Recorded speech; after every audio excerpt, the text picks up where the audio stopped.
राहों में कांटे अगर हो, रुकना नहीं, चलते जाना। यीशु तेरे साथ है, ये तू विश्वास करना। संसार के अंत तक वो तेरे साथ है। राहों में कांटे अगर हो, रुकना नहीं, चलते जाना। यीशु तेरे साथ है, ये तू विश्वास करना।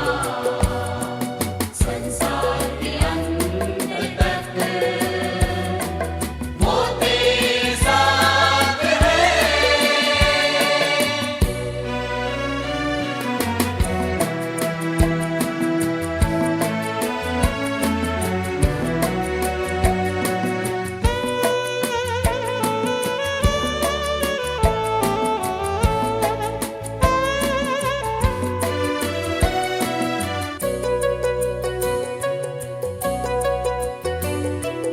आंधी आने दो या आने दो तूफान, आंधी आने दो या आने दो तूफान, वो नैया क्या डूबेगी जिसमें है यीशु महान। राहों में कांटे अगर हो, रुकना नहीं, चलते जाना। यीशु तेरे साथ है, ये तू विश्वास करना। संसार के अंत तक वो तेरे साथ है।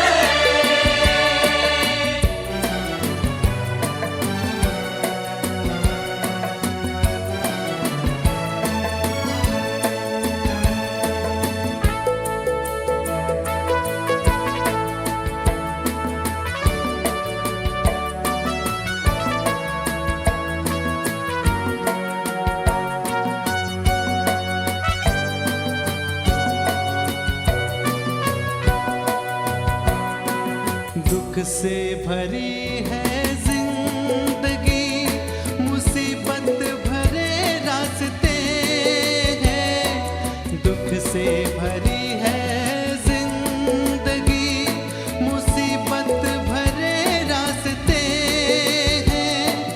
दुख दूर हो जाएंगे तेरे, गर तू यीशु के साथ है। राहों में कांटे अगर हो, रुकना नहीं, चलते जाना। यीशु तेरे साथ है,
परम पितानी आराधना आराधना हो आराधना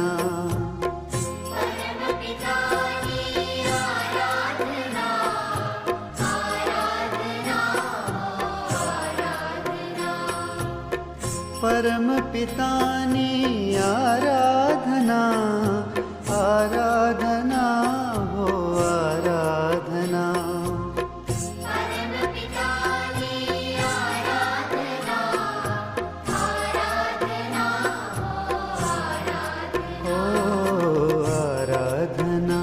प्रभु आराधना आराधना हो आराधना आराधना प्रभु आराधना आराधना हो आराधना प्रभु यीशुनी आराधना आराधना हो आराधना प्रभु यीशुनी आराधना आराधना हो आराधना ओ प्रभु यीशुनी आराधना आराधना हो आराधना प्रभु यीशुनी आराधना आराधना हो आराधना ओ आराधना प्रभु आराधना आराधना हो आराधना आराधना प्रभु आराधना आराधना हो आराधना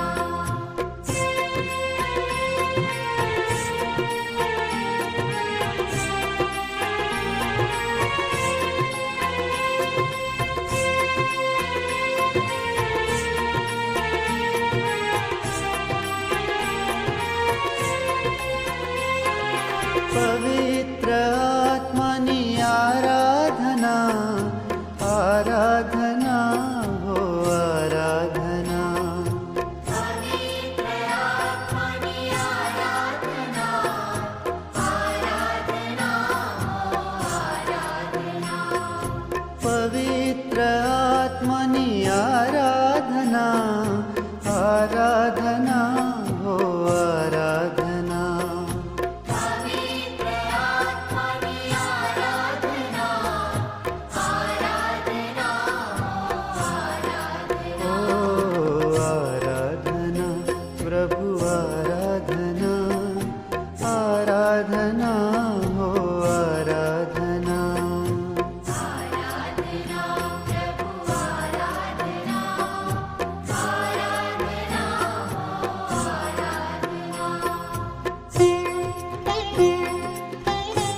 आराधना आराधना हो आराधना परम पितानी आराधना आराधना हो आराधना परम पितानी आराधना आराधना हो आराधना ओ प्रभु यीशुनी आराधना आराधना हो आराधना प्रभु यीशुनी आराधना आराधना हो आराधना पवित्र आत्मनि आराधना आराधना हो आराधना पवित्र आत्मनि आराधना आराधना हो आराधना ओ आराधना प्रभु आराधना आराधना हो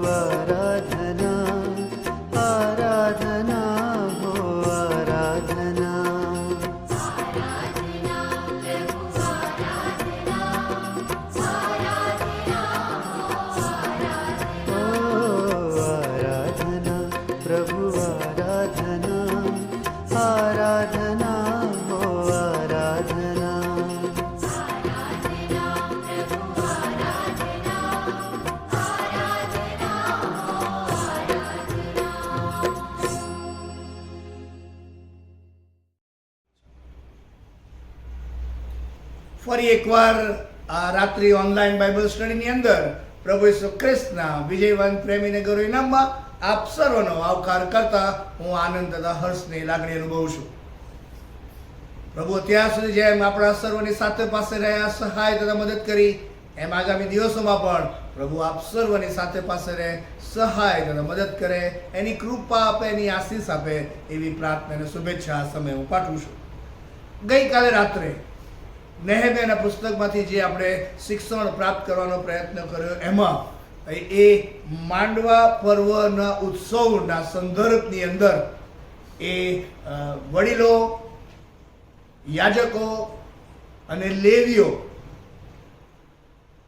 નિયમશાસ્ત્ર વિશે વધુ જાણવાની ઉત્સુકતાની સાથે લર્નિંગ એટીટ્યુડને અપનાવીને જ્યારે એમની પાસે મેસેજ આવે છે કે આવી રીતે માંડવા પર્વનો આદેશ નિયમશાસ્ત્રની અંદર ઈશ્વરે આપ્યો હતો, અને નૂનના દીકરા યહોશુઆના સમયથી લઈને આ પળ સુધી તેઓએ એ માંડવા પર્વની ઉજવણી કરી નહોતી. અને જેથી કરીને એ શીખવાના વલણને કારણે જે એ લોકોને સમજ પડી, એ એમણે સ્વીકાર્યું અને એને જોયું તે પ્રમાણે કે તેઓ માંડવા પર્વની ઉજવણીની અંદર બધા એક મનના ને એક ચિત્તના થઈને સામેલ થઈ જાય છે. It was A life changing experience for them. કારણ કે એમનો અગાઉનો અનુભવ તો એ ગુલામીનો અનુભવ હતો. એમનો અગાઉનો અનુભવ એ તો બંદીખાના અને બંદીવાસનો અનુભવ હતો. They were like slaves. પરંતુ એવા અઘરા સંદર્ભ ને સંજોગોમાંથી પસાર થયાના અનુભવમાંથી આવ્યા બાદ હવે એમના જીવનની અંદર એ માંડવા પર્વની ઉજવણીનો આહ્લાદક, અજોડ, અનેરો, અવર્ણનીય આશીર્વાદનો અનુભવ તેમને પ્રાપ્ત થાય છે. ઈશ્વરનો આભાર માનીએ, ઈશ્વરના નામને ધન્યવાદ આપીએ. એ પવિત્ર મેળાવડાની વાતનો ઉલ્લેખ આપણે કરી ગયા. એ સંસારી કામથી પોતાની જાતને વેગળા રાખવાની વાતનો ઉલ્લેખ આપણે જોયો ગઈકાલે. એ પવિત્ર હોમ યજ્ઞને ચઢાવવાની વાતનો ઉલ્લેખ આપણે જોયો. અને એમ કરીને તેઓના જીવનની એક આશીર્વાદિત ઘટના તેઓએ મહેસૂસ કરી. અને એક સમગ્ર સપ્તાહને માટે આ રીતે તેઓએ પોતાની જાતને અલગ કરી. પવિત્ર મેળાવડાનું આયોજન કરીને, સંસારી કામથી દૂર રહીને અને હોમ યજ્ઞો કરીને ઈશ્વરની સાનિધ્ય અને સમીપતામાં આવવાનો, રહેવાનો એ આશીર્વાદિત અનુભવ તેઓને ઉપલબ્ધ થયો. અને આવો અનુભવ હંમેશા જીવનના બાંધકામ તરફ લઈ જાય છે. એ મને તમને આજે જોવા મળશે. અગાઉ ઓલરેડી મેં કહી દીધું છે તે પ્રમાણે કે યરુશલેમનો કોર્ટનું કામ પૂરું થઈ ગયા બાદ નેહેમિયા સેટ અસાઇડ થાય છે, જવાબદારી હેન્ડ ઓવર કરી દેશે. પછી એઝરા શાસ્ત્રી આ પિક્ચરમાં આવે છે, વચનો સંભળાવે છે, સમજાવે છે, લોકો એનો અંગીકાર કરે છે. અને એ જ પ્રોસેસના ભાગ સ્વરૂપે હવે તેઓ લોકોના જીવનોના બાંધકામની સેવામાં જોડાયા છે. ત્યારે માંડવા પર્વનો એક અજોડ અને આશીર્વાદિત અનુભવ કરે છે. અને એ અનુભવ થયા પછી જે મહત્વની વાતનો ઉલ્લેખ કરેલો છે તે 9મા અધ્યાયના એ શરૂઆતના વચનોની અંદર 1 થી 4 કલમો તરફ આજે આપણે આપણું ધ્યાન કેન્દ્રિત કરવા માંગીએ છીએ. બહુ અજાયબ જેવી ઘટના ઇઝરાયલ લોકોની સમક્ષ જે બની, જે આકાર લીધો, એ આજે હું આપની સમક્ષ શેર કરું તે પહેલા આવો આપણે પ્રાર્થનામાં જોડાઈએ, પ્રાર્થના કરીએ. સ્વર્ગમાં અમારા જીવંત, પ્રેમાળ અને કૃપાળુ ઈશ્વર પિતા, તમારા અદ્ભુત અને અજાયબ જેવા વચનોને માટે અમે તમારો આભાર માનીએ છીએ. અમે બધા સાથે મળીને, એટલે કે બોલનાર અને સાંભળનાર પાત્ર તરીકે તમારા વચનોમાંથી શિક્ષણ પ્રાપ્ત કરવા માંગીએ છીએ. ત્યારે તમારી સહાય અને તમારી કૃપા તમે આમ પ્રત્યેકને આપો. તમારા આત્માએ કરીને અમારી સાથે વાણી વ્યવહાર કરો અને આજના દિવસનો આશીર્વાદ તમે પ્રત્યેકને પમાડો એવી અમારી પ્રાર્થના છે. આ સંગતનું સુકામ તમે પોતે સંભાળો. ઈસુ પ્રભુ નામમાં માંગીએ છીએ, માટે તમે સાંભળો અને સ્વીકાર કરો. આમેન. 9મા અધ્યાયની આ શરૂઆતની કલમની અંદર તમને જોવા મળશે તે પ્રમાણે એ લોકોએ જે માંડવા પર્વના એ અનુભવ પછી જે કંઈ અલગ અલગ એક્સરસાઇઝ કરી, it was a voluntarily exercise. Okay, self રિયલાઇઝેશનના ગ્રાઉન્ડ ઉપર કરવામાં આવેલી એક્સરસાઇઝ. એ વચનોનું વાંચન, વચનોને સમજાવવાની વાત, એ વચનોનો સ્વીકાર કરવાની વાત અને માંડવા પર્વના માધ્યમ થકી પોતાની જાતને એ અલગ કરીને ઈશ્વરની સાનિધ્ય અને સમીપતામાં સપ્તાહ દરમિયાન રહેવાનો અનુભવ હવે તેમની પાસે આ પ્રોસેસમાં આગળ લઈ જવાને માટે કાફી છે. અને મારી પ્રભુને આજે પ્રાર્થના હોઈ શકે કે આ અનુભવ આજે રાત્રે મને અને તમને આ પણ સર્વને એ કરાવે આ વચનોના શિક્ષણના પ્રકાશમાં, એવી મારી પ્રભુની યાચના છે. કયો અનુભવ?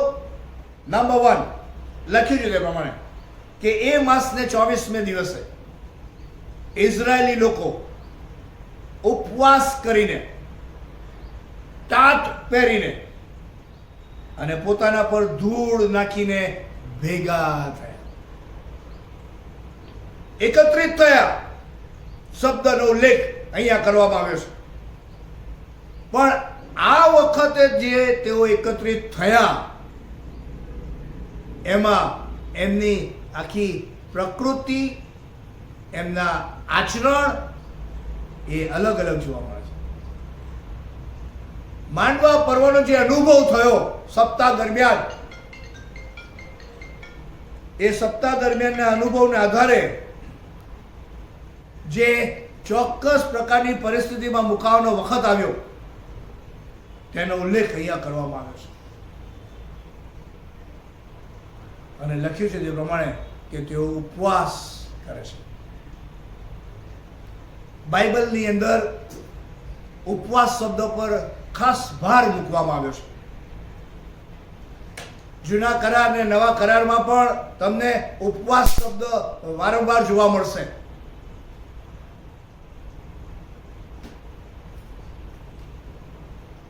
બીજો શબ્દ લખ્યો છે તે પ્રમાણે કે તેઓએ ટાટ પહેર્યું અને ત્રીજું પોતાના પર ધૂળ નાખીને ભેગા થયા. બંદીવાસમાંથી આવેલા લોકો માંડવા પર્વના અનુભવ પછી જે પહેલી એક્સરસાઇઝ કરે છે એમાં એમના જીવનના તમામ ધારાધોરણો, મૂલ્યો, સમજણ, વર્તણૂક, વલણ, વ્યવહારો બદલાઈ જાય છે. જીવનના બાંધકામની શરૂઆત થઈ ચૂકી. લોકો સ્વેચ્છાએ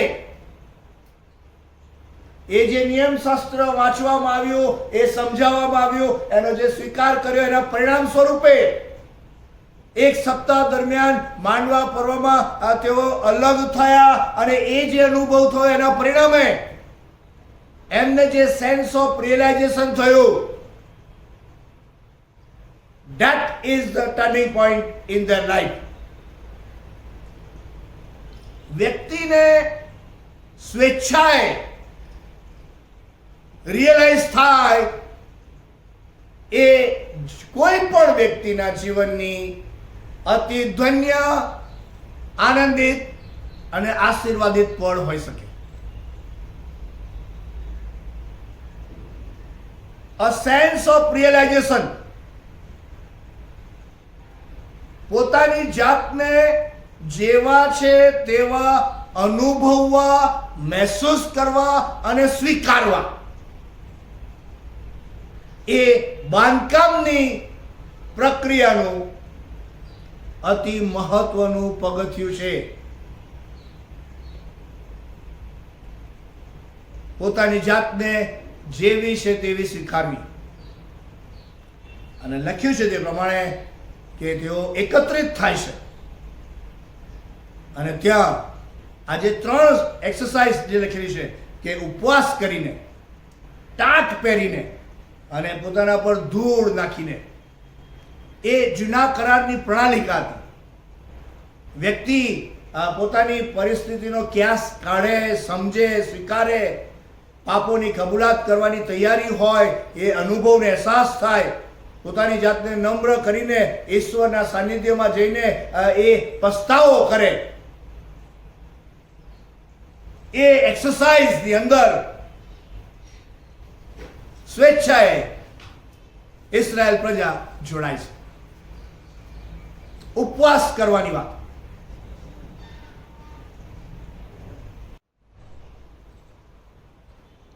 જે 3 એક્સરસાઇઝ જે આપવામાં આવી એમાં પહેલી જે વાતનો ઉલ્લેખ કરવામાં આવ્યો તે ઉપવાસની વાત. ઉપવાસ એ બદલાતી જતી પરિસ્થિતિની અંદર ને સમયના વેણ સાથે નવી પેઢીની અંદર એક જુદા પ્રકારનો શબ્દ બની રહ્યો છે. પરંતુ ઉપવાસનું મહત્વ ત્યારે પણ હતું અને આજે પણ એટલું જ છે. લેન્ટના આ દિવસો ચાલી રહ્યા છે. ઘણી બધી જગ્યાએ ઘણા બધા લોકો 40 દિવસનો ઉપવાસ કરે છે. ઈશ્વરનો આભાર માનીએ, ઈશ્વરના નામને ધન્યવાદ આપીએ. એ આત્મતપાસ કરવાનો અવસર, સેલ્ફ એક્ઝામિનેશન જેને કહેવાય, એ ઉપવાસ સહિત એ પસ્તાવિક હૃદય, this are the part of this particular attitude, કે પસ્તાવિક હૃદય, રિપેન્ટિંગ જે સ્પિરિટ જે છે એના ભાગ સ્વરૂપે આ 3 એક્સરસાઇઝ એ મિત્રો ત્યાં આગળ કરે છે. ઉપવાસ કરે છે, ટાટ પહેરે છે અને ધૂળ નાખીને તેઓ એકત્રિત થાય છે અને એના માટે ઈશ્વરનો આભાર માનીએ. Sense of realization. કોઈ કાઉન્સેલિંગ નહીં, કોઈ સંદેશો નહીં, કોઈ મોટી મોટી વાતો નહીં. નિયમશાસ્ત્ર ની રજૂઆત, એને સમજાવવામાં આવ્યું, એનો સ્વીકાર કરવામાં આવ્યો. માંડવા પર્વના અનોખા સપ્તાહના એ અનુભવનો અહેસાસ, પરિણામ sense of realization. That is very, very important in anybody's life. વ્યક્તિગત જીવનની વાત હોય, કૌટુંબિક જીવનની વાત હોય, મંડળી, ડાયોસિસ કે સમાજ, જીવનના વિકાસને માટે, જીવનોના બાંધકામને માટે પ્રત્યેક તબક્કે અને પ્રત્યેક લેવલે સેન્સ ઓફ રિયલાઇઝેશન થાય એ બહુ જરૂરી છે. કોઈ મોટી વાત નહીં. વિનમ્ર બનવાનું, પોતે જેવા છે તેવા પોતાની જાતને મહેસૂસ કરીને સ્વીકારવા. કોઈ મોટી મોટી વાતો નહીં. કોઈ સંપૂર્ણ ના હોય. મર્યાદા હશે, ત્રુટિઓ હશે, ક્ષતિઓ હશે. અને તેથી કરીને આજે રાત્રે નેહેમિયાના પુસ્તકના 9મા અધ્યાયની અંદર જે મને તમને શીખવા મળે છે તે કે એ સેન્સ ઓફ રિયલાઇઝેશનના એક્સપિરિયન્સની અંદર હું અને તમે આગળ વધીએ. શાંત બેસશો, પ્રભુ પવિત્ર આત્મા તમારી સાથે વાતને વ્યવહાર કરશે. તમારો અંતરાત્મા તમને કહેશે, વે આર યુ.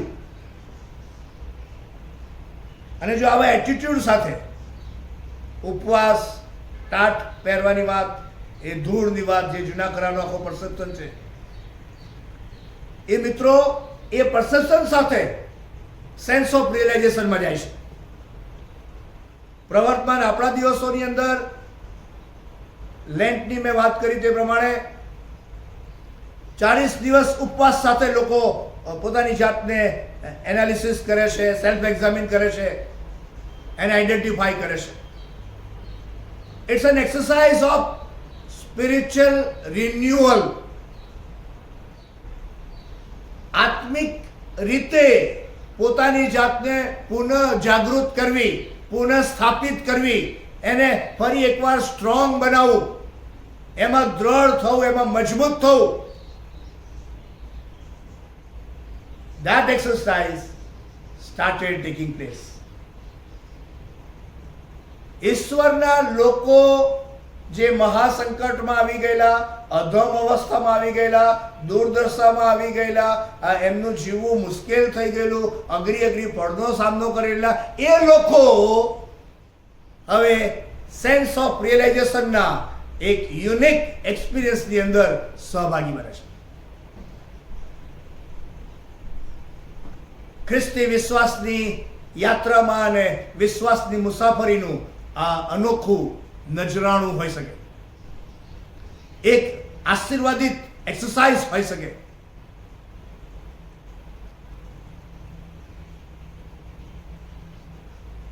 આવો વિચારીએ. મને ખબર નથી કે તમે લેન્ટની સિઝનમાં ઉપવાસ કરો છો કે નહીં.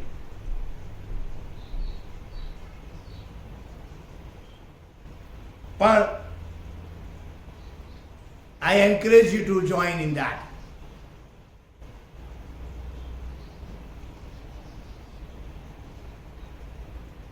વ્યક્તિગત જીવનમાં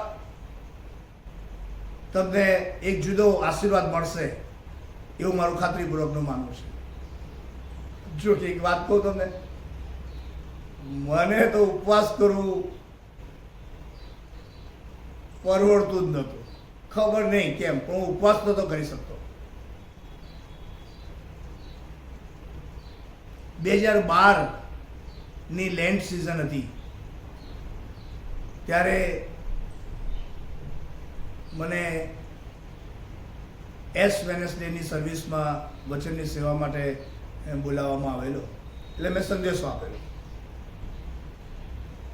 something like this, fasting, prayer, self realization એમ સમથિંગ. સારો સંદેશો. એટલે એ ચેપલ પૂરી થઈ પછી બધા મિત્રો અપ્રિશિએટ કર્યું, થેન્ક યુ કીધું. એ મારો એક જુવાન મિત્ર હતો, એણે એને કીધું કે બહુ ગજબનો સંદેશો આપ્યો તમે, શું તમે ઉપવાસ કરો છો? પછી મેં તો ના પાડી, કારણ કે હું નાતો કરતો તો કહી દો કે હા કરું છું. મેં મારાથી થતા નથી. પછી એ જુવાને કીધું કે ટ્રાય ને ટ્રાય. 2012માં બિશપ ઇલેક્શન આવતું હતું કે આટલી મોટી એક્સરસાઇઝમાં તમે જાઓ છો તો પ્રયત્ન કરો ને.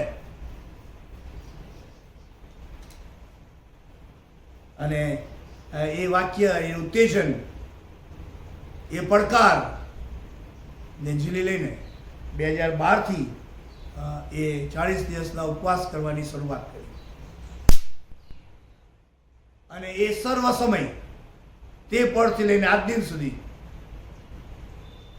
એ આશીર્વાદિત સમય બની રહ્યો. ઈશ્વરનો આભાર માનીએ, ઈશ્વરના નામે ધન્યવાદ આપીએ. હું કરું છું એવું કહેવા નથી કીધું મેં તમને. હું તમને જે કહેવા માંગુ છું એ કે ઉપવાસ સહિતની આત્મતપાસની એ એક્સરસાઇઝની અંદર મારે ને તમારે જોડાવવું. ફાસ્ટિંગ એક્સરસાઇઝ ઇવેન્ચ્યુઅલી તમને આશીર્વાદિત કરશે. અને જો તમે કદાચ અત્યાર સુધી નથી જોડાયા તો you can start this exercise in your personal life. કે જે ધર્મ સેવકોથી શરૂઆત થાય. જો લે લીડર્સ આવે, પછી કુટુંબના વડીલ આવે, પછી બીજા બધા આવે. જેટલું તમે જતું કરશો ને એટલું બધું જ નવી પેઢી સહજતાથી સેટ અસાઇડ કરી નાખશે. મારે ને તમારે સેલ્ફ રિયલાઇઝેશનની એક્સરસાઇઝ ઉપવાસ સાથેની એ વારસામાં આપવી પડશે. And it is our responsibility કે આ યુનિક એક્સરસાઇઝનો આશીર્વાદ આપણે મેળવીએ અને એ આશીર્વાદ આપણે બીજાઓને આપીએ. અહીંયા જે માંડવા પર્વ પછીની પહેલી એક્સરસાઇઝ કરી તે એ ટાટ પહેરે છે, ધૂળ નાખે છે, ઉપવાસ સાથે તેઓ એકત્રિત થાય છે. Exercise number 1. બાઇબલમાં એવું લખ્યું છે બીજી એક્સરસાઇઝમાં કે ઇઝરાયલના સંતાન સર્વ પરદેશીઓથી જુદા થયા. બધું ભેગું કરી નાખેલું એ લોકોએ, મિશ્રિત થઈ ગયેલા. એમણે જે ધારાધોરણો અને માપદંડ પ્રમાણે રહેવાનું હતું, જીવવાનું હતું, ચાલવાનું હતું, એનું પાલન કરવાનું હતું, એવું નહોતું કર્યું. પણ આ સેન્સ ઓફ રિયલાઇઝેશન જે છે એ એમને એક બીજી બહુ જ આશીર્વાદિત એક્સરસાઇઝની અંદર જવાને માટે આહ્વાન આપે છે, પડકાર આપે છે. પોતાની જાતને અલગ કરે છે. બાઇબલમાં લખ્યું છે તે પ્રમાણે પરદેશીઓથી.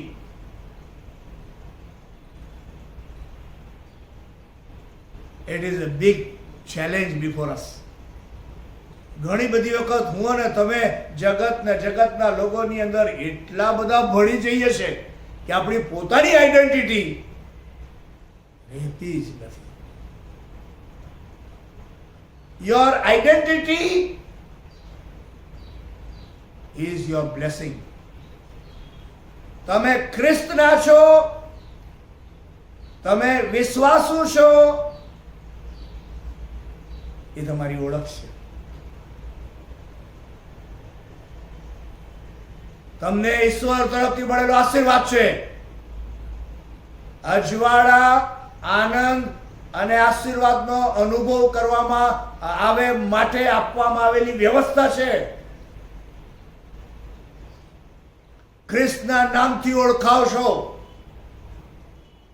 ક્રિશ્ચિયન આઈડેન્ટિટી તમામ સમયો, તમામ સંજોગો, તમામ પ્રશ્નો, તમામ પડકારોની અંદર એ સેન્સ ઓફ રિયલાઇઝેશન જ્યારે આ મિત્રોને થાય છે ત્યારે સ્વેચ્છાએ તેઓ પોતે લખ્યું છે કે ઇઝરાયલના સંતાન સર્વ પરદેશીઓથી જુદા થયા. પોતાની જે ઓળખ, પોતાની જે આઈડેન્ટિટી નું એમને ભાન થયું. ઈશ્વરની પસંદ કરેલી પ્રજા, ઈશ્વર દ્વારા નિયુક્ત કરાયેલી પ્રજા, ખાસ હેતુસર અલગ કરાયેલી પ્રજા નું રિયલાઇઝેશન થયું. વાહ! ભારતની અંદર 132 કરોડ કરતા વધારે લોકો રહે છે. અલગ અલગ પ્રાંતમાં, અલગ અલગ ભાષા, અલગ અલગ સંસ્કૃતિ, અલગ અલગ પ્રકારની જીવનશૈલી, અલગ અલગ પ્રકારની માન્યતાઓ. પણ એ બધાની અંદર જૂજ સંખ્યાની અંદર પ્રભુએ મને ને તમને ખ્રિસ્તી લોકો તરીકેની આઈડેન્ટિટી આપેલી છે. પર્સન્ટેજ વાઇઝ જોવા જશો એ તમામ ડિનોમિનેશન્સ બધા જ ખ્રિસ્તી લોકોનું તો પણ માઇક્રોસ્કોપિક માઇનોરિટીમાં મારો ને તમારો નંબર આવે. સંત થોમા જ્યારથી ભારતમાં આવ્યો ત્યારથી લઈને અત્યાર સુધીની વાત કરું છું. પેઢીઓ ગઈ પેઢીઓ.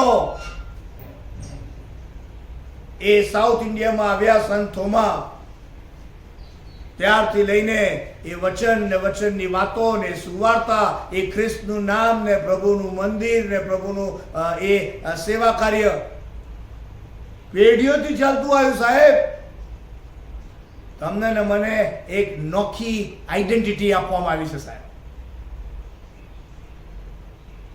એક નવો આશીર્વાદ આપવામાં આવ્યો છે. ખ્રિસ્તના નામથી ઓળખાતી વ્યક્તિ, ખ્રિસ્તના નામથી ઓળખાતા લોકો. તમારા ને મારા ધોરણો ને માપદંડ જગતના ધોરણોથી નોખા હોય એ ઈચ્છવા જોગ છે એવું આ વચન મને તમને જણાવે છે. સેન્સ ઓફ રિયલાઇઝેશન તમને ને મને આ અતિ મહત્વનો આશીર્વાદની જવાબદારી અદા કરવાને માટે કૃપા આપે, સહાય તથા મદદ કરે. પોતાની જાતને તેઓ અલગ કરે છે.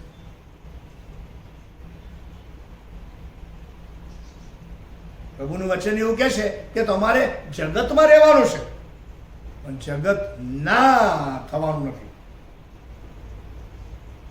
એનો અર્થ કે તમે જ્યાં છો, જે કંઈ પણ કરો છો, જે સેવામાં જોડાયા છો, જે જવાબદારીમાં જોડાયા છો, જે સંબંધોથી તમે સંસ્થાપિત થયા છો, એ બધાની અંદર તમારી જે ઓળખ જે છે, તમારી જે આઈડેન્ટિટી જે છે, એ તો અવ્વલ નંબર ઉપર જ હોય. એમાં no compromise. I think that is a challenge before the Christian community today.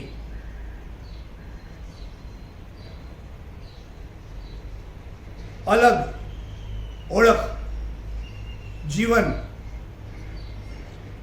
શૈલી દ્વારા ઊભી કરીને જીવન જીવવાની વાતનો ઉલ્લેખ અહીંયા કરવામાં આવે છે. ખ્રિસ્તી લોકોની ઓળખ.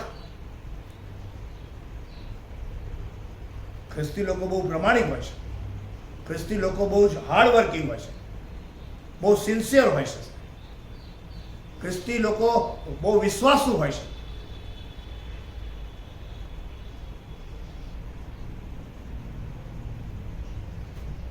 દર રવિવારે ભજન કરવાને માટે જાય, ઈશ્વરનું પ્રાર્થના કરે. આ તમારા અને મારા જે કંઈ પણ આવા અનુભવો જે છે, એ મારીને તમારી ઓળખને ભાઈ જુદો ઓપ આપે છે, સ્વરૂપ આપે છે, ઊંચાઈ પર લઈ જાય છે. આનાથી વિપરીત ઓળખ પણ છે પાછી. એ વિશે મારે અત્યારે કહેવું નથી.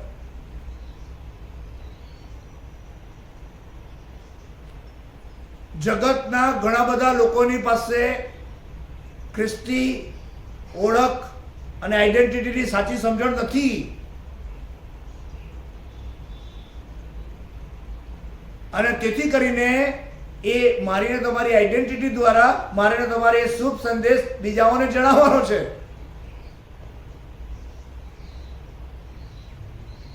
પરદેશીઓથી જુદા થયા. Your identity, my identity, our identity is the blessing from the Lord Almighty.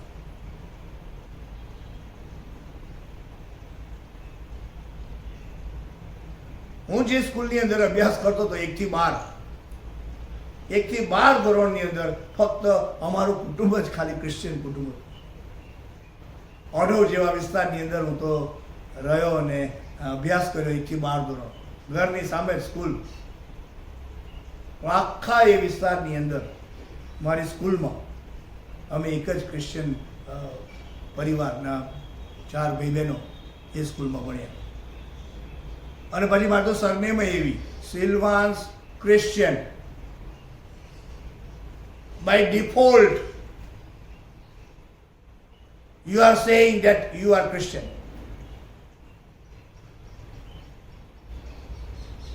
તમારી ઓળખ, તમે જ્યાં છો ત્યાં, તમે જે તે ફિલ્ડમાં છો, તમે જે તે સેવા કાર્યની અંદર છો, તમે જે તે જવાબદારી અદા કરો છો, વોટ ઇઝ યોર આઈડેન્ટિટી? આ લોકો મિશ્રિત થઈ ગયેલા.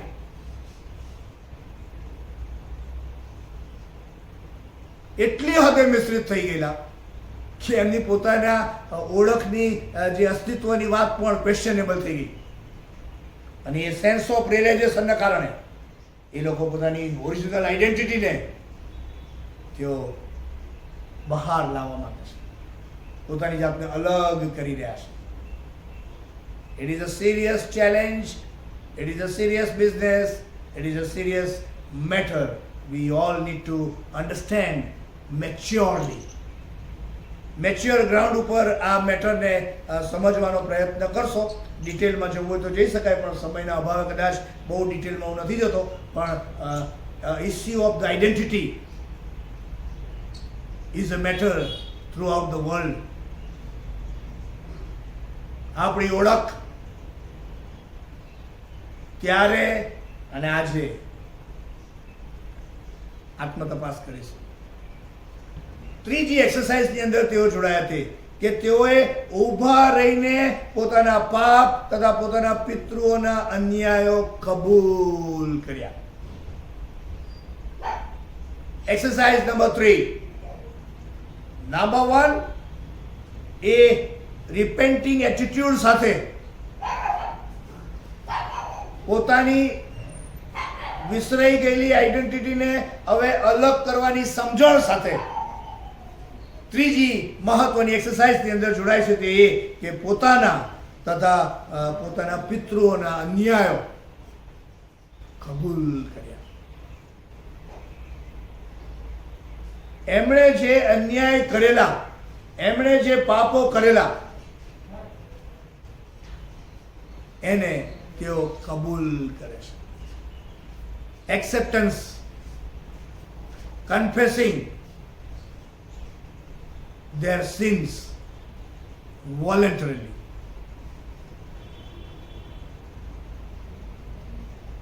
આ ત્રીજી એક્સરસાઇઝ. અને જ્યારે વ્યક્તિ પાપોની કબૂલાત કરે,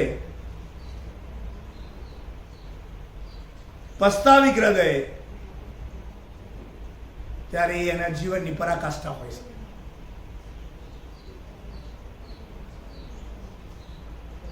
કારણ કે પાપ તો તમને સતત ડંખ્યા કરવાનું છે. પાપ એ તમારા કોન્શિયસની સાથે સંકળાયેલું છે. એટલે એ કોઈ જોવે, જાણે, ના જાણે, સમજે, સ્વીકારે, ના સ્વીકારે, પણ તમારું મન, તમારું કોન્શિયસ, તમારો અંતરાત્મા તો જાણે જ છે. You cannot run away from that. અને એ માંડવા પર્વના અનોખા અનુભવના આધારે હવે તેઓ સ્વેચ્છાએ જીવનોના બાંધકામના ભાગ સ્વરૂપે પાપોની કબૂલાત કરે છે.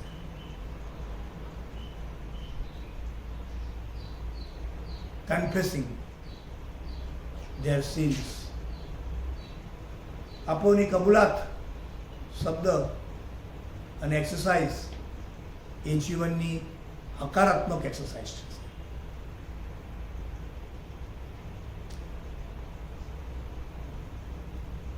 પાપોની કબૂલાત વ્યક્તિ કરે એટલે એ હળવો થઈ જાય છે, રિલીઝ થઈ જાય છે અને રિન્યુ થાય છે કે જે એને રિફ્રેશ કરીને એને રીબિલ્ડ થવા તરફ લઈ જાય છે. It is not easy exercise. Okay, પોતાની ભૂલો અને પોતાના પાપોનો સ્વીકાર કરો ને એની કબૂલાત કરવી એ તો બહુ મોટી એક્સરસાઇઝ છે જીવનની.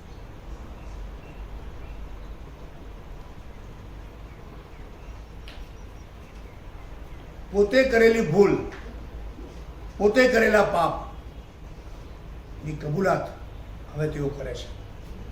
ત્રીજી મહત્વની exercise. And that is the challenge before us.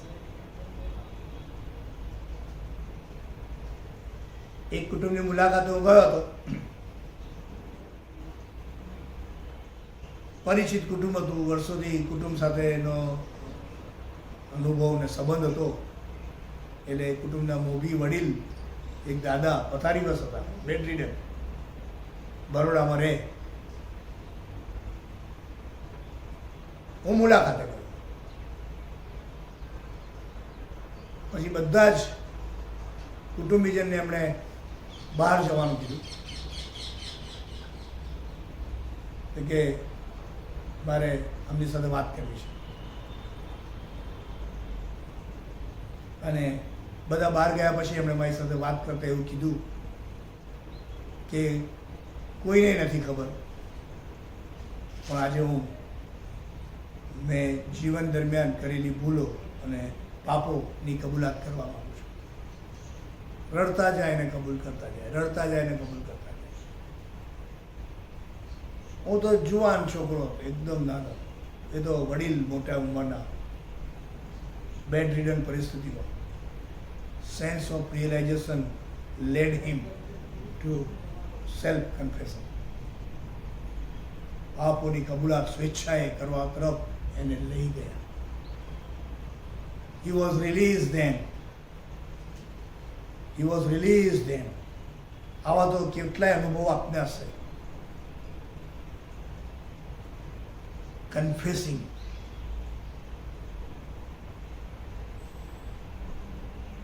એ ત્રીજી એક્સરસાઇઝ હતી. નેહેમ્યાના પુસ્તકમાં કોટના બાંધકામ થયા બાદ આ મિત્રો પાપોની કબૂલાત કરે છે. પાપોની કબૂલાત કરવા માટે કોઈ બળજબરી ના હોઈ શકે. ઓકે, કોઈ જબરજસ્તી का सौदा नहीं है उसमें. It should come voluntarily, spontaneously, naturally. It is between you and your creator. It is between you and your savior. It is between you and your protector.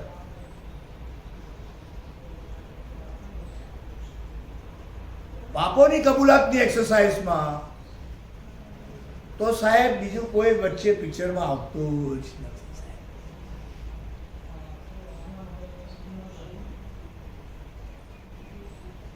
Roman Catholic વ્યવસ્થાની અંદર તમે ઘણી જગ્યાએ જોયું હશે, સાંભળ્યું હશે કે there was a provision for confession box. Father એમાં બેસે ને કોઈ પણ વ્યક્તિ જો કશું કબૂલ કરવા માંગતું હોય તો જઈને કબૂલ કરે.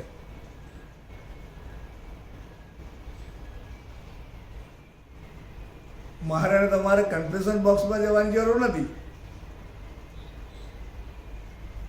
You and your savior, 101.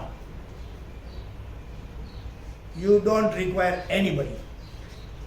આ પ્રિવિલેજ એ ખ્રિસ્તના નામની આઈડેન્ટિટીની અંદર મને તમને આપવામાં આવી છે.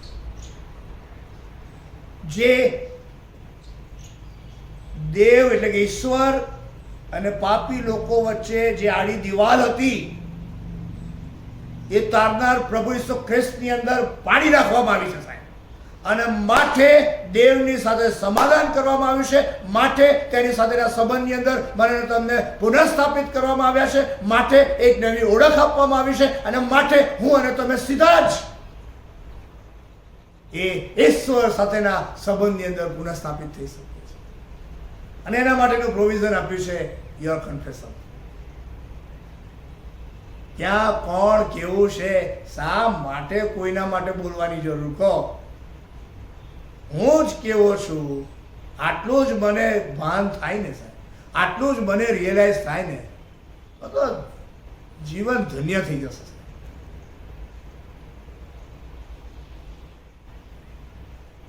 ઇઝરાયલ પ્રજાને એ અનોખો આશીર્વાદ મળ્યો. પાપોની કબૂલાત કરવાનો. તેઓએ કબૂલ કર્યા પાપ, પોતાના અન્યાયો જે હતા એ એમણે કબૂલ કર્યા. 1 2 3 4 5 આઈ ડોન્ટ નો. ત્રીજી એક્સરસાઇઝ માંડવા પર્વ પછીની જીવનના બાંધકામની એક્સરસાઇઝની વાત કરું છું કે આ પગથિયા છે. પસ્તાવિક હૃદય પોતાની ઓળખને માન આપીને, પાપોની કબૂલાત કરીને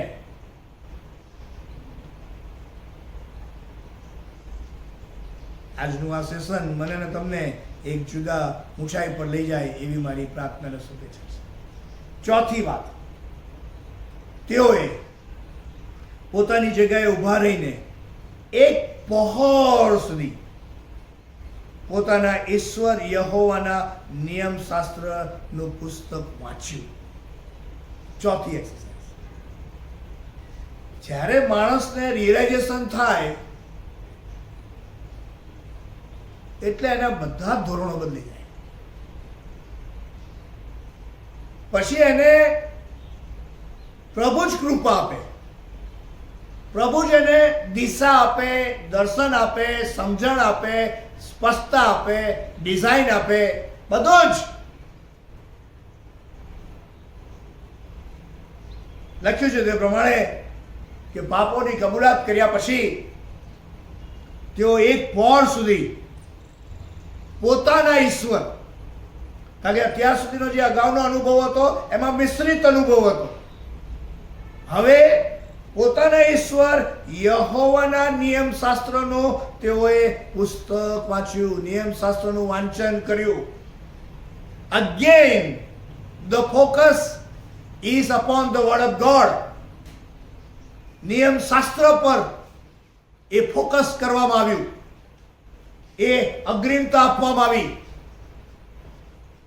જીવનોના બાંધકામની સીડી, નિસરણી, ડિઝાઇન, ગાઈડલાઈન અહીંયા આપવામાં આવી છે. વ્યક્તિના બાંધકામની વાત કરવી છે, કુટુંબના બાંધકામની વાત કરવી છે, મંડળી, ડાયોસિસ, સમાજના બાંધકામની વાત કરવી છે, then this is the road map. You cannot underestimate this particular design. This is the guideline. This is the blueprint given to us in the book of Nehemiah. ઈશ્વરના નિયમશાસ્ત્રનું વાંચન કર્યું, ટેનર આપ્યો છે, સમયગાળો આપ્યો છે, એક પહોર સુધી. અને એ એક પહોરથી બીજા પહોરની વાતનો ઉલ્લેખ પછી કરેલો છે, હું તમને શેર કરી જ રહ્યો છું. પણ એક પહોર સુધી ઈશ્વરના વચનોનું વાંચન કરવાની વાતનો ઉલ્લેખ નેહમ્યાના પુસ્તકના 9મા અધ્યાયની અંદર કરવામાં આવે છે. ક્યાંય ગુલામીના અનુભવો અને દિવસો, ક્યાંય કોટના બાંધકામની અદ્ભુત અને અજાયબ જેવી એ સમયગાળાની વાત, અને ક્યાં હવે જીવનોના બાંધકામની વાત. જીવનોના બાંધકામની જ્યારે વાત આવે ત્યારે મારાનું તમારું 100% ઇન્વોલ્વમેન્ટ જોઈશે સાહેબ. ઇટ ઇઝ અલ્ટિમેટલી ને eventually you and you only. બીજા કોઈક આવશે તો તમને મદદ કરે, માર્ગદર્શન આપે, હિંમત આપે, ઉત્તેજન આપે, પ્રેરણા આપે, શિક્ષણ આપે, ડિઝાઇન બતાવે, પણ આખરે તો મારે ને તમારે જ એ એક્સરસાઇઝમાં જોડાવાનું. મારા પાપોની કબૂલાત તમે ના કરી શકો છો. ઇટ્સ મી.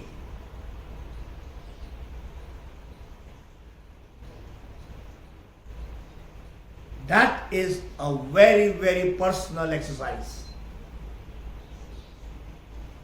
અને સમાજના જુદા જુદા સ્ટેજ ઉપર આગેવાની આપતા મારા ને તમારા જેવા મિત્રોએ પર્સનલ એક્સરસાઇઝની અંદર જોડાઈને બીજાઓને એમાં સહભાગી બનાવવા પડશે, બીજાને ઇન્સ્પાયર કરવા પડશે, બીજાને મોટિવેટ કરવા પડશે.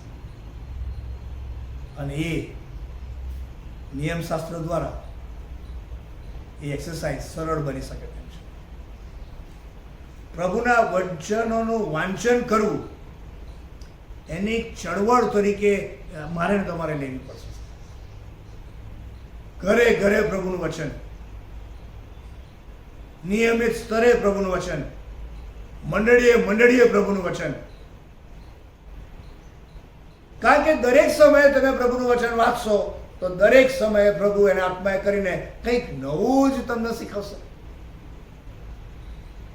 તમને કંઈક જુદું શીખવાડે, મને કંઈક જુદું શીખવાડે. પ્રભુના વચનમાં એટલું બધું પરાક્રમ રહેલું છે.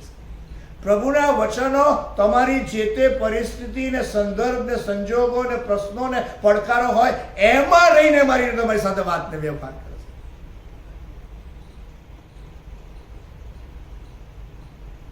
And that can change your life. અહીંયા ઇસ્રાયેલ પ્રજા પાપોની કબૂલાત કર્યા પછી એક આખા પહોર સુધી નિયમશાસ્ત્રનું વાંચન કરે છે. People reading the word of God together. CNI એલિઝબેથ ચર્ચમાં હું બાળક હતો ત્યારે મહિલા સંગતની આગેવાની હેઠળ, અને એ વખતના મારા મહિલા સંગતના આગેવાન શ્રીમતી મરસીબેન પરમાર, નિકોલસ પરમાર સાહેબના વાઇફ, અને એમની આખી જે ટીમ હતી, અને અમે સાથે મળીને CNI ડેની ઉજવણીની જ્યારે વાત આવે ત્યારે મરસી આંટીએ એક આખી વાત અમારી સમક્ષ રજૂ કરી હતી કે પ્રભુના વચનોનું વાંચન કરીએ મંડળી તરીકે. દર 29મી નવેમ્બરે CNI ડેના દિવસે મહિલા સંગતની આગેવાની હેઠળ આખી મંડળીને આહવાન આપવામાં આવે કે ઈશ્વરના વચનો ઉત્પત્તિથી લઈને પ્રકટીકરણના પુસ્તક સુધી એ આખા પુસ્તકને અલગ અલગ ફકરાઓની અધ્યાયોની અંદર વહેંચી નાખે અને એની યાદી બનાવે. દાખલા તરીકે ઉત્પત્તિનું પુસ્તક 1 થી 15 અધ્યાય, 15 થી 30, 30 થી પછી આગળ, એમ એ રીતે આખા બાઇબલને ડિવાઈડ કરી નાખે. અને પછી એ જે પોર્શન હોય એ અપીલ કરે મંડળીમાં કે તમારું કુટુંબ, એટલે આજે હું એમ કહું કે હું સિલ્વાન્સ, તો હું એકલો નહીં, હું, મારી પત્ની અને મારી 2 દીકરીઓ, અમે 4 જણાનું એક કુટુંબ થયું. અને એ 4 જણાનું કુટુંબ આવે એટલે એમના માટે અમે બેસવાની વ્યવસ્થા કરીએ પછી.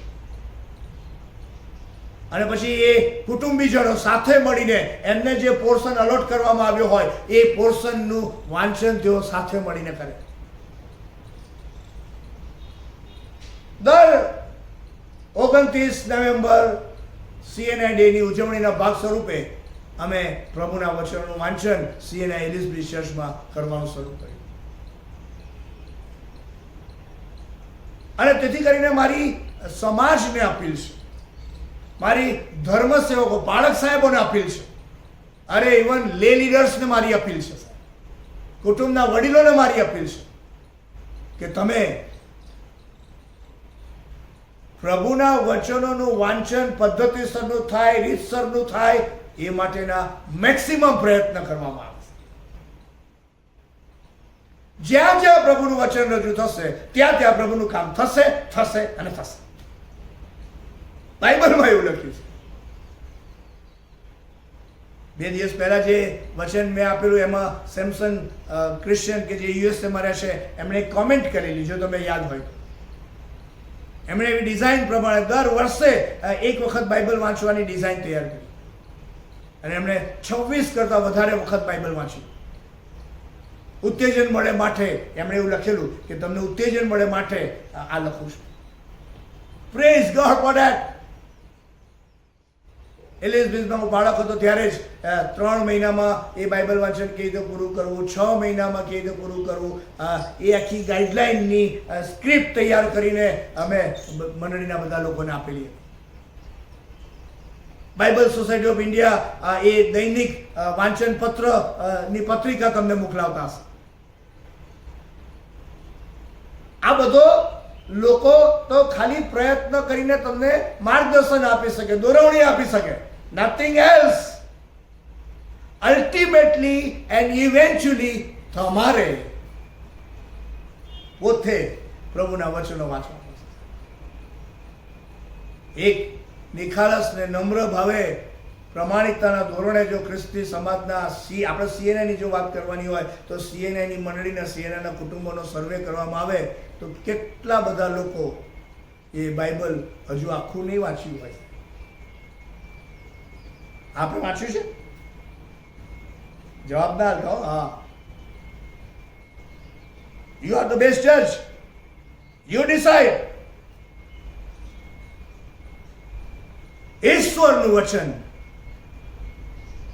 વાંચવાની વાત. ઇસ્રાયેલ પ્રજાએ ગુલામગીરીના એ દુઃખદ અનુભવોમાંથી બહાર આવ્યા પછી હવે ઈશ્વરનું વચન વાંચે. What a creative and constructive exercise. Sunday સ્કૂલના ટીચર્સ, સન્ડે સ્કૂલના સુપરિન્ટેન્ડન્ટ, મારી આપને અપીલ છે જાહેરમાં કે તમારા સન્ડે સ્કૂલની અંદર, વર્ગોની અંદર આવતા બાળકોને શરૂઆતથી જ બાઇબલ વાંચન પર તમે ભાર આપીને જણાવશું. કારણ કે બાળકો સન્ડે સ્કૂલના ટીચર્સનું બહુ માને છે સાહેબ. મા બાપનું ના માને એટલું સન્ડે સ્કૂલના ટીચર્સનું માને છે. તમે કહેશો એ વાંચીને આવશે. You motivate and join in this movement. પ્રભુના વચનોના વાંચનની ચળવળની અંદર આપણે સાથે મળીને જોડાઈએ. સિનિયર સિટીઝન્સ, જુવાનો, કપલો, લે લીડર્સ, પદ્ધતિસરના આયોજન સાથે પ્રભુના વચનોના વાંચનની ચળવળમાં જોડાવાનો સોનેરી અવસર આવી ચૂક્યો છે. કોઈ ખર્ચની વાત નથી. No budget is required for this exercise. You decide.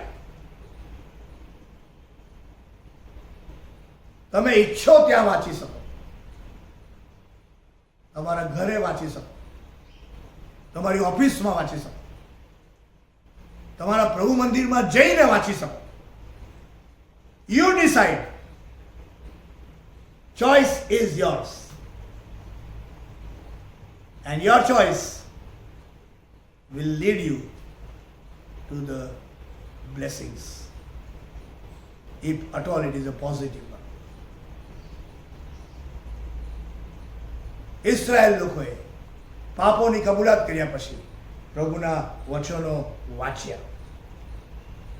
બાઇબલમાં આગળ પણ લખવામાં આ ચોથી એક્સરસાઇઝ હતી. પાંચમી એક્સરસાઇઝ જે થાય છે. અને બીજે પહોરે, પહેલા પહોરે પ્રભુના વચનો વાંચ્યા અને બીજે પહોરે તેઓએ પાપ કબૂલ કરીને પોતાના ઈશ્વર યહોવાનું ભજન કર્યું. ઈશ્વરનું ભજન તેઓએ કર્યું. એ વાતનો ઉલ્લેખ બાઇબલની અંદર કરવામાં આવ્યો છે. બધું જ બદલાઈ ગયું. એમના ધારાધોરણો બદલાઈ ગયા, એમની જીવનશૈલી બદલાઈ ગઈ, એમનો જે ડર હતો એ ચાલ્યો ગયો. સાનબાલા, ટોબિયો, ગેશેમ એ બધા ચકડાઓ બહાર. હવે તો ઈશ્વર ને કેન્દ્ર સ્થાને રાખીને, પાપોની કબૂલાત કરીને, પ્રભુના વચનો વાંચીને પ્રભુનું ભજન કરવા માટે પોતાની જાતને સમર્પિત કરે છે. એ અહીંયા પાંચમા પોઈન્ટની અંદર જોવા મળે છે. બાંધકામની સેવા પ્રવૃત્તિના 5 પગથિયા. પહેલું, પસ્તાવિક હૃદયે પોતાની જાતને જેવી છે તેવી કબૂલ કરવી. બીજું, પરદેશીઓથી જુદા થવું, એટલે કે પોતાની ઓળખને વધારે સ્ટ્રોંગ બનાવી, પોતાની આઈડેન્ટિટી ક્રિસ્ટલ ક્લિયર કરી નાખવી. ત્રીજું, પાપોની કબૂલાત કરવી. ચોથું, પ્રભુના વચનોનું વાંચન કરવું. અને પાંચમું, પ્રભુનું ભજન કરવું. ઈશ્વરનું ભજન કરનારા તેઓ બની ગયા. બાઇબલની અંદર લખ્યું છે 9મા અધ્યાયની અંદર ઈશ્વરનું ભજન કરે છે. ઈશ્વરનું ભજન શબ્દ પણ એક બહુ પોઝિટિવ એક્સરસાઇઝ છે. કોરોના 22મી માર્ચ પછી જે ભારતની અંદર લોકડાઉન થયું, ત્યાર પછી નિયરની 8 થી 9 મહિના પ્રભુનું ભજન કરવાનું જે પ્રભુ ઘરનું જે સ્થળ હતું એ બંધ થઈ ગયેલું. ખબર છે ને તમને?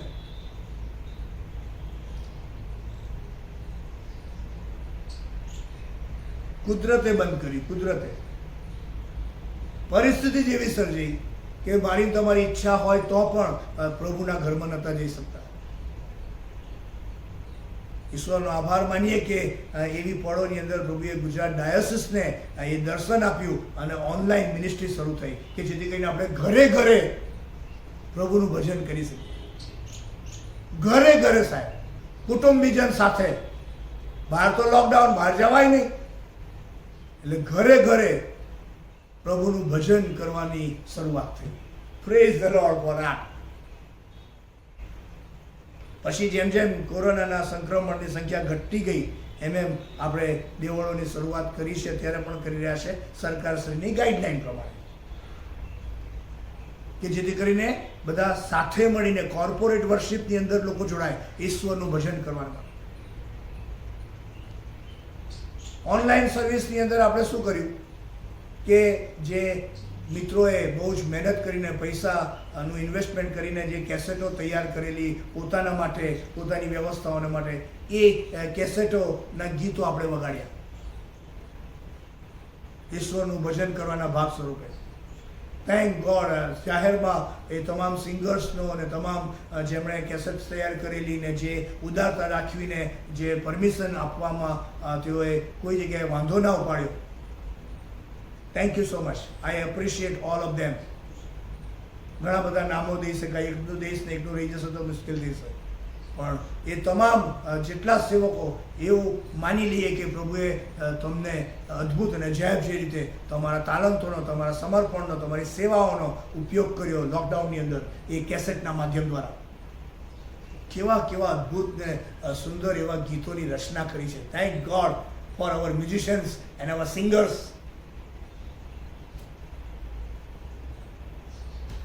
પછી ધીમે ધીમે મંડળીની શરૂઆત થઈ, ફરી પાછા લોકો આવવા લાગ્યા. હજુ 100% લોકો નહીં આવતા, અમુક લોકો બીવે છે, અમુક લોકો નથી આવતા, એ ક્યાં બીજા કારણસર, અમુક લોકો હવે ઓનલાઈન વર્શિપમાં જોડાઈ ગયા છે.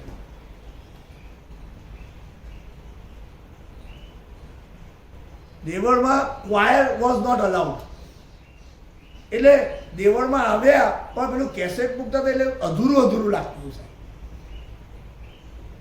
પણ પરિસ્થિતિ સહેજ થાળે પડવા જેવી લાગી એટલે ક્વાયરમાં હવે ગીતોની શરૂઆત થઈ, અને એ ગાયને પછી મંડળી જે રીતે એમાં જોડાય ને બધા સાથે મળીને એ સ્તુતિ આરાધનામાં જોડાય, એ ભજન કીર્તનમાં જોડાય, એની તો વાત જ જુદી છે.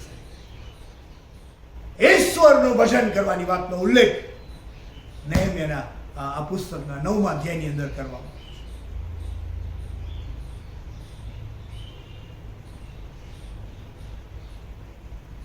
અને ત્યારબાદ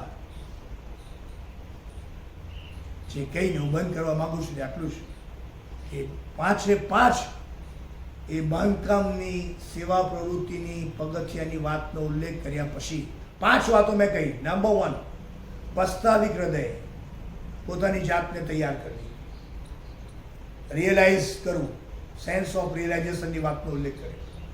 ત્યાર પછી ક્રિશ્ચિયન આઈડેન્ટિટી જે હેતુસર મને તમને આપવામાં આવી છે, એ આઈડેન્ટિટી પ્રમાણે મારે તમારે નોખા થવું, એની ઓળખ ઊભી કરવી. ત્રીજું, પાપોની કબૂલાત. ચોથું, પ્રભુનું વચન. અને 5મું, પ્રભુનું ભજન. અને એ 5 પગથિયા પછી બાઇબલમાં એવું લખ્યું છે તે પ્રમાણે કે સર્વએ લેવીઓની સીડી ઉપરથી મોટે અવાજે પોતાના ઈશ્વર યહોવાની વિનંતી કરી. આ 5 એક્સરસાઇઝ થયા પછી તેઓએ મોટે અવાજે પોતાના ઈશ્વર યહોવાની વિનંતી કરી. કઈ કરી? નેક્સ્ટ બાઇબલ સ્ટડીની અંદર આપણે જોઈશું. તમે વાંચીને આવજો.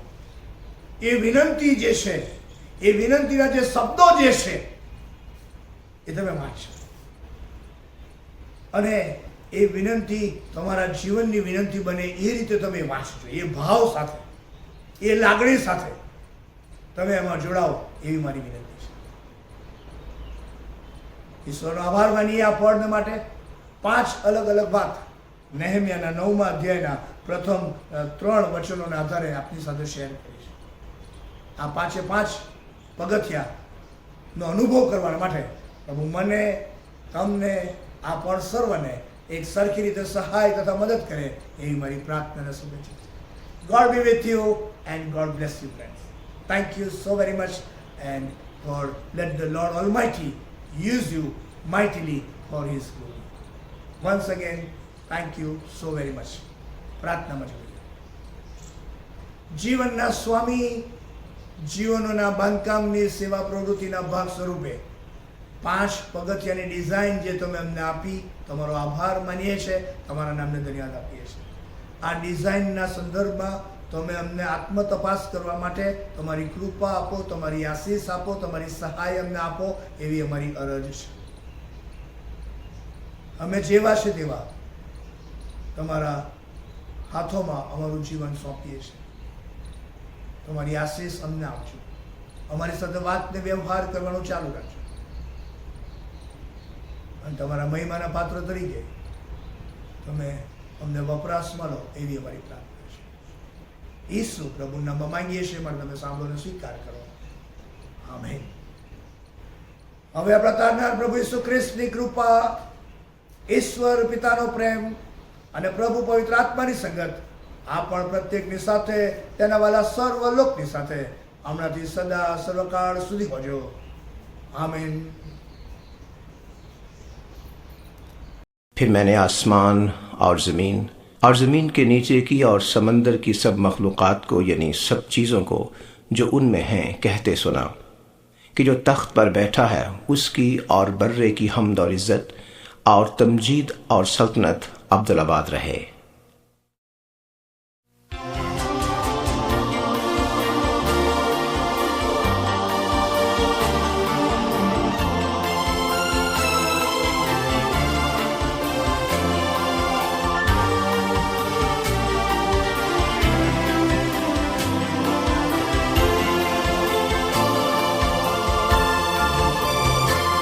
सारी सृष्टि के मालिक तुम ही हो, सारी सृष्टि के रक्षक तुम ही हो. करते हैं तुझको सादर प्रणाम, गाते हैं तेरे ही गुणगान. सारी सृष्टि के मालिक तुम ही हो, सारी सृष्टि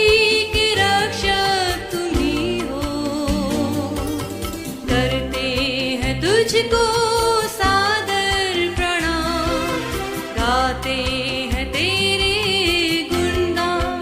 हालेलुया,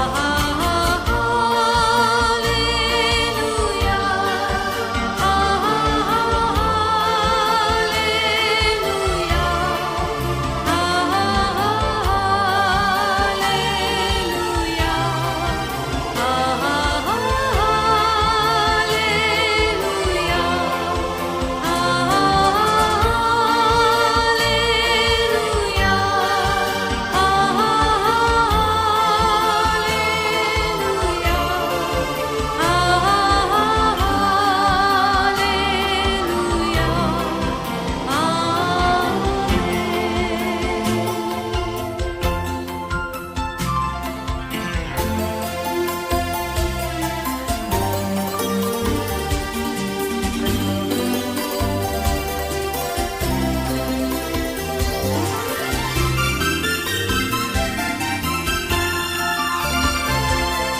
सृष्टि को तेरा सहारा, सारे संकट से हमको बचाना. तेरे हाथों में जीवन हमारा है, अपनी राह पर हमको चलाना. सारी सृष्टि को तेरा सहारा, सारे संकट से हमको तेरे हाथों में जीवन हमारा है, अपनी राह पर हमको चलाना. हालेलुया, हालेलुया,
रचना हम पर रहे तेरी करुणा तन मन धन हमारा तेरा है इन्हें शैतान को छूने न देना हालेलुया हालेलुया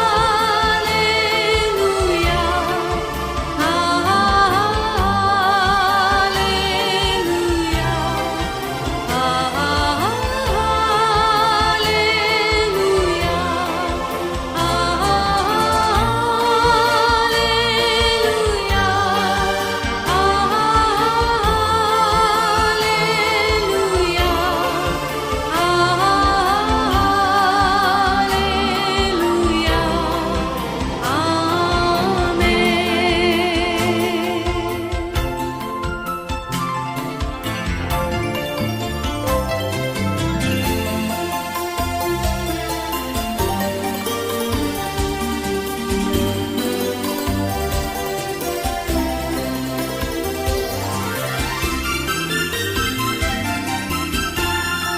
अब दूर नहीं है किनारा धीरज को हमारे बढ़ाना जीवन की हमारी इस नैया को भव सागर में खोने न देना अब दूर नहीं है किनारा धीरज को हमारे बढ़ाना जीवन की हमारी इस नैया को भव सागर में खोने न देना hallelujah hallelujah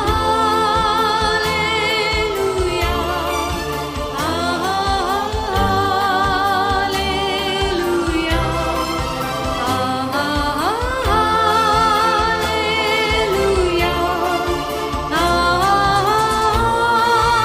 hallelujah hallelujah hallelujah